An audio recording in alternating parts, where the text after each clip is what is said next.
Hey y'all, welcome back to another episode of Plan It Till You Make It. I hope you guys are doing well as always.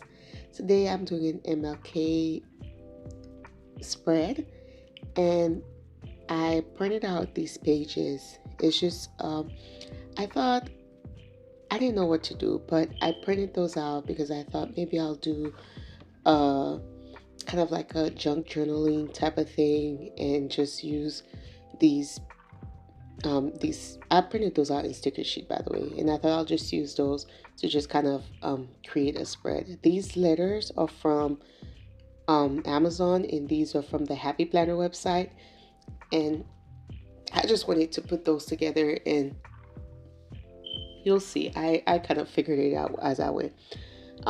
Yeah, about this spread. This was a really hard spread for me to make, guys. It was a really hard spread.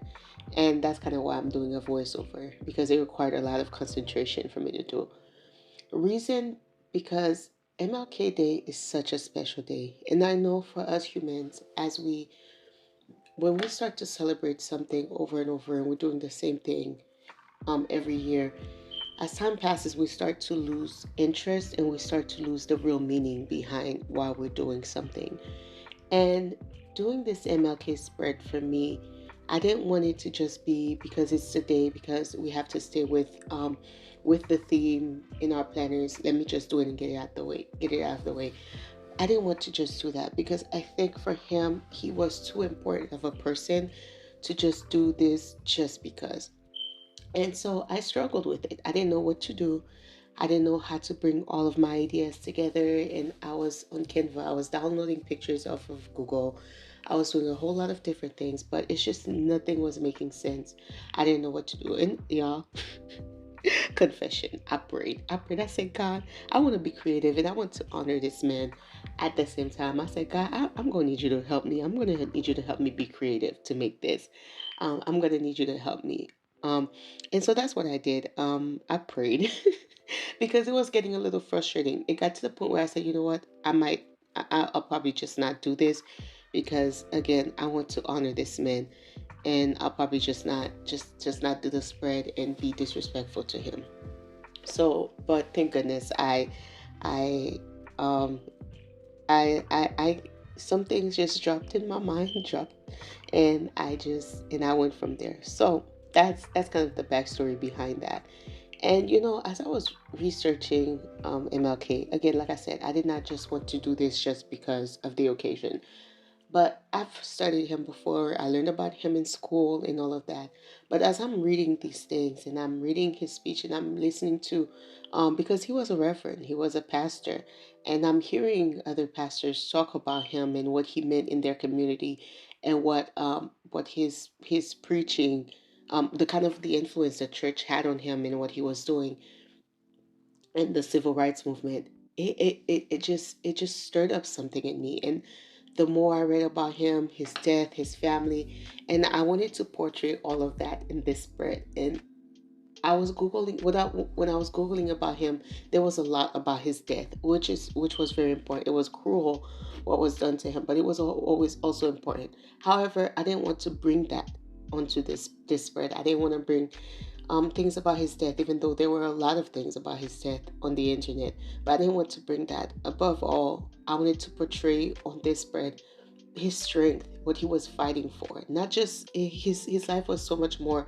than just the "I have a dream" speech. He was fighting for equal pay. He was fighting for equality. He was fighting for a lot of things. And he had a very. My sister told me this actually, that he had a very. The group was very organized. They didn't just wake up someday and said we're gonna walk the streets. No, they were very organized. They were very strategic in what they were doing. And so I wanted to portray that in this spread. I wanted to also portray that he had a family. This was a family man. He had 4 kids, and we forget of how the fact that he would have to fight for us, fight for the black people, and then fight for equality, and then go home and be present for his family. And so I wanted to show that he had a loving family. That's why you'll see later I implement some pictures of his wife and his kids in there. And in the fact that this man he could fight Um, I'm not sure what his life was like at home, but I haven't heard that his kids had anything negative to say about his parenting. But this is a man that would have to go outside, fight for inequality, fight for equal pay, and fight for workers, and fight for us to have the freedom we have today. And then he had to go home, and be a father and be a husband, and that's that's very important to remember. And so the person who killed him, who put a bullet in his face, that person, they thought, oh, I'll just kill him, just to just to stop this movement. But what they didn't realize is that they also killed a father, they killed a husband, and his kids had to live with that trauma for the rest of their lives. And even his daughter died at a very young age, 51, I believe. His eldest child died at a very young age, and he still have kids who are alive today. And those kids, they have to live with that trauma, not just live with the trauma, but they also have to live with the burden of what their father started. And and that for me, reading all of those things about him, and what he did for us, and what he did for us to have the freedom, and to walk these streets, and all the other people who fight alongside him, not just him, but all the people who fought for this dream, for us to pursue this American dream as Black people. um, I honor them. I respect them, and I thank God for the strength He's given them to fight, because fighting for social injustice is a tiring one. I read in Google that after his autopsy, they said that he had the heart condition of a 60-year-old. He died at 39. And so, like, almost, his heart was working like a heart of someone who was 20 years older than him. And that's sad. And fighting for injustice is a very tiring one. And I encourage people, don't expect, don't just pass this day, don't just look at this day and think, oh, it's another MLK day, we get the day off. But ask yourself, how can you honor this man? How can you honor his legacy? How can you honor the legacy of his family, of the King family, in your everyday life? And don't wait to be, you don't have to be in a big old Black Lives Matter march. You don't have to be, have center stage. You don't have to be in stage shoe. Talk about the injustice, but start at your house. Start in your home. Teach your kids to know that everyone is made in the image of God, and they are to be loved and respected.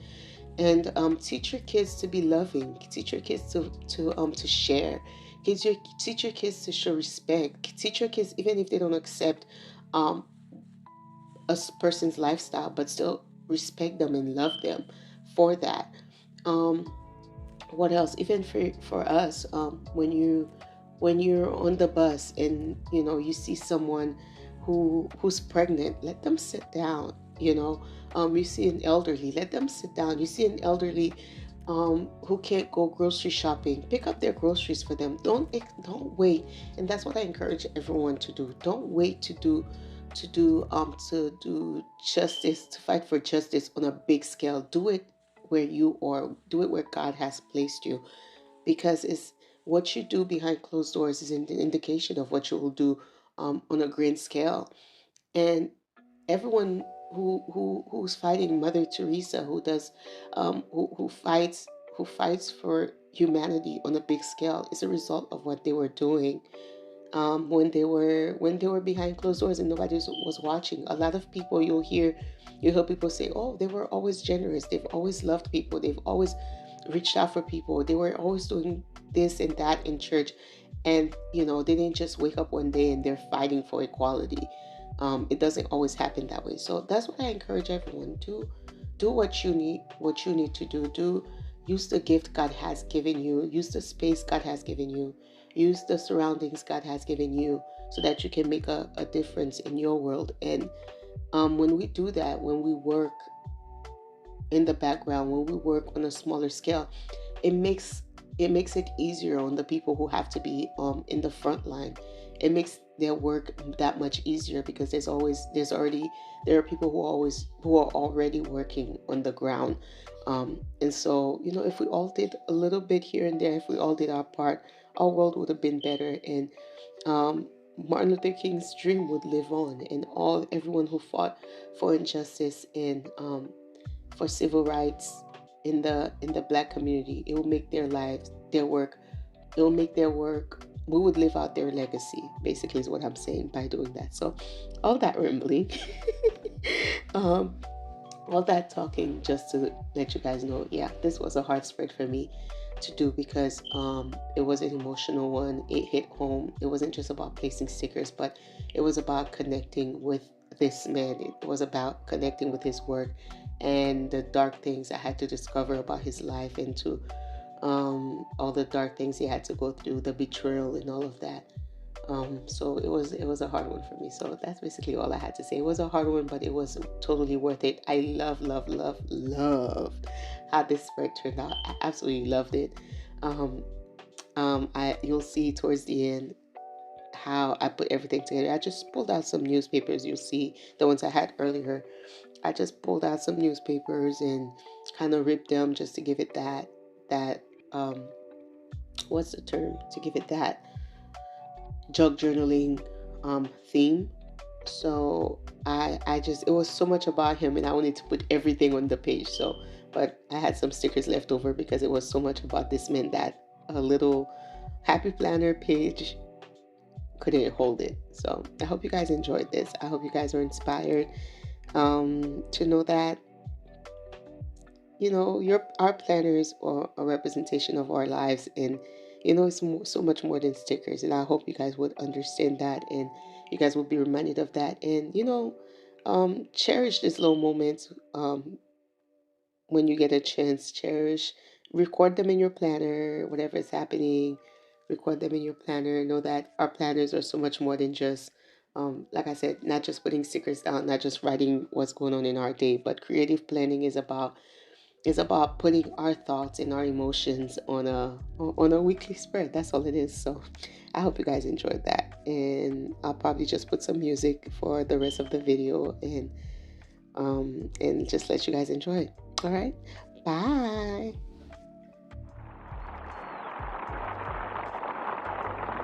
We have also come to this hallowed spot to remind America of the fierce urgency of now. This is no time to engage in the luxury of cooling off or to take the tranquilizing drug of gradualism.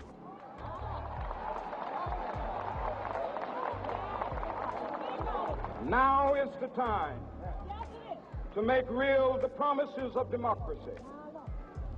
Now is the time to rise from the dark and desolate valley of segregation to the sunlit path of racial justice.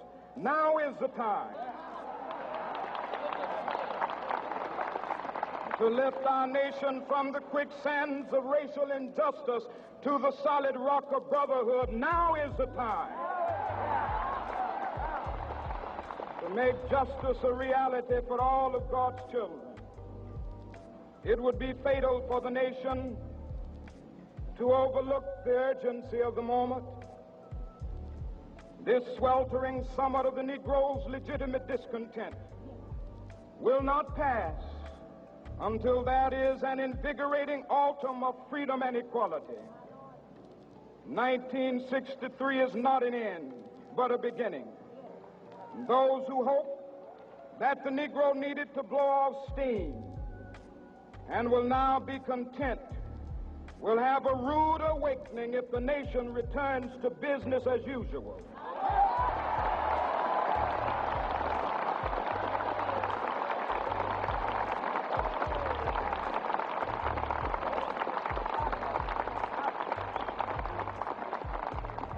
There will be neither rest nor tranquility in America until the Negro is granted his citizenship rights. The whirlwinds of revolt will continue to shake the foundations of our nation until the bright day of justice emerges. But that is something that I must say to my people who stand on the warm threshold which leads into the palace of justice, in the process of gaining our rightful place, we must not be guilty of wrongful deeds. Let us not seek to satisfy our thirst for freedom by drinking from the cup of bitterness and hatred.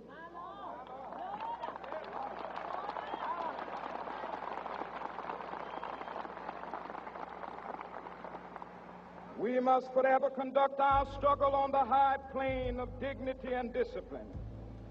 We must not allow our creative protests to degenerate into physical violence. Again and again, we must rise to the majestic heights of meeting physical force with soul force. The marvelous new militancy which has engulfed the Negro community must not lead us to a distrust of all white people. For many of our white brothers, as evidenced by their presence here today, have come to realize that their destiny is tied up with our destiny.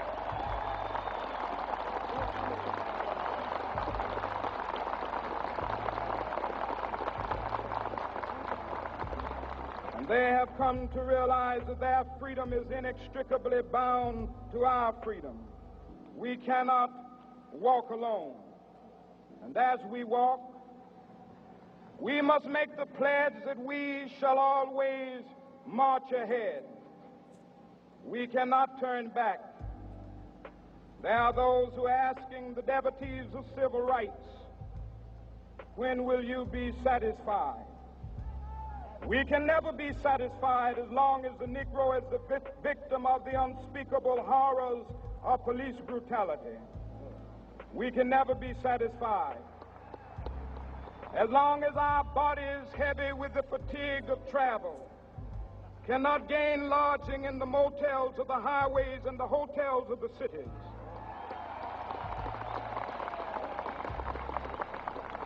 We cannot be satisfied as long as the Negro's basic mobility is from a smaller ghetto to a larger one. We can never be satisfied as long as our children are stripped of their selfhood and robbed of their dignity by signs stating for whites only.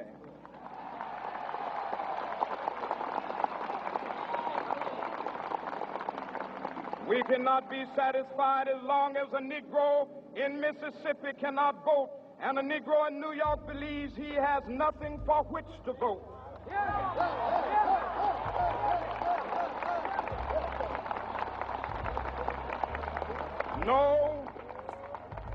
No, we are not satisfied, and we will not be satisfied until justice rolls down like waters and righteousness like a mighty stream.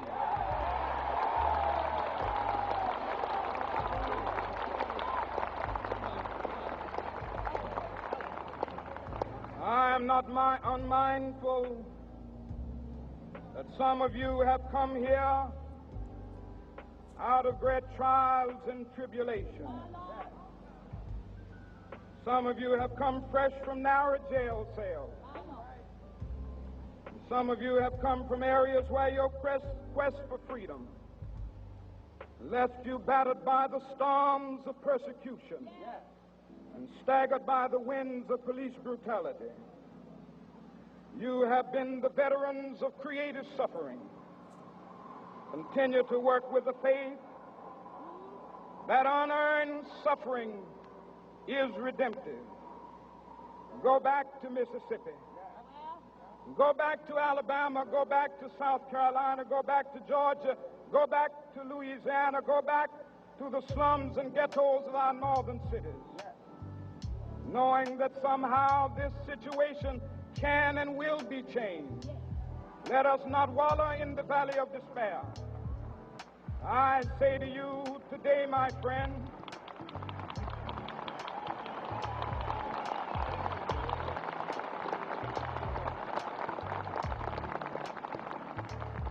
so even though we face the difficulties of today and tomorrow, I still have a dream. It is a dream deeply rooted in the American dream. I have a dream that one day this nation will rise up and live out the true meaning of its creed. We hold these truths to be self-evident, that all men are created equal.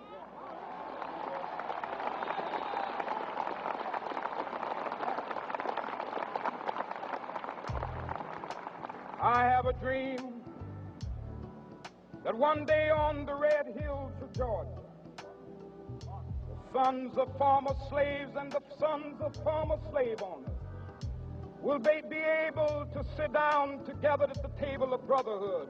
I have a dream that one day, even the state of Mississippi, a state sweltering with the heat of injustice, sweltering with the heat of oppression, will be transformed into an oasis of freedom and justice. I have a dream that my 4 little children will one day live in a nation where they will not be judged by the color of their skin, but by the content of their character. I have a dream today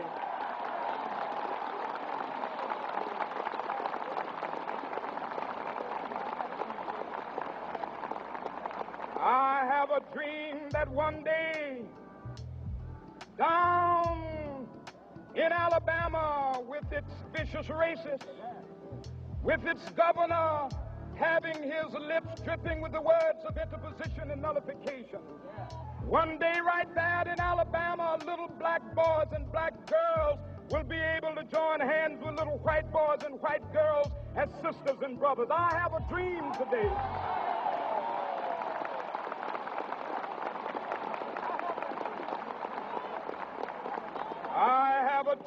that one day every valley shall be exalted, and every hill and mountain shall be made low. The rough places will be made plain, and the crooked places will be made straight, and the glory of the Lord shall be revealed, and all flesh shall see it together. This is our hope. This is a faith that I go back to the South with. With this faith, we will be able to hew out of the mountain of despair a stone of hope. With this faith, we will be able to transform the jangling discords of our nation into a beautiful symphony of brotherhood. With this faith, we will be able to work together, to pray together, to struggle together, to go to jail together, to stand up for freedom together, knowing that we will be free one day. This will be the day. This will be the day when all of God's children be able to sing with new meaning, my country, tears of thee. Sweet land of liberty, of thee I sing. Land where my fathers died, land of the pilgrim's pride. From every mountainside, let freedom ring. And if America is to be a great nation, this must become true. And so let freedom ring. From the prodigious hilltops of New Hampshire, let freedom ring. From the mighty mountains of New York, let freedom ring. From the heightening Alleghenies of Pennsylvania, let freedom ring. From the snow-capped Rockies of Colorado, let freedom ring. From the curvaceous slopes of California. But not only that, let freedom ring from Stone Mountain of Georgia. Let freedom ring from Lookout Mountain of Tennessee. Let freedom ring from every hill and molehill of Mississippi, from every mountainside. Let freedom ring. And when this happens, and when we allow freedom ring, when we let it ring from every village and every hamlet, from every state and every city, we will be able to speed up that day when all of God's children, black men and white men, Jews and Gentiles, Protestants and Catholics, will be able to join hands and sing in the words of the old Negro spiritual, free at last, thank God Almighty, we are free at last.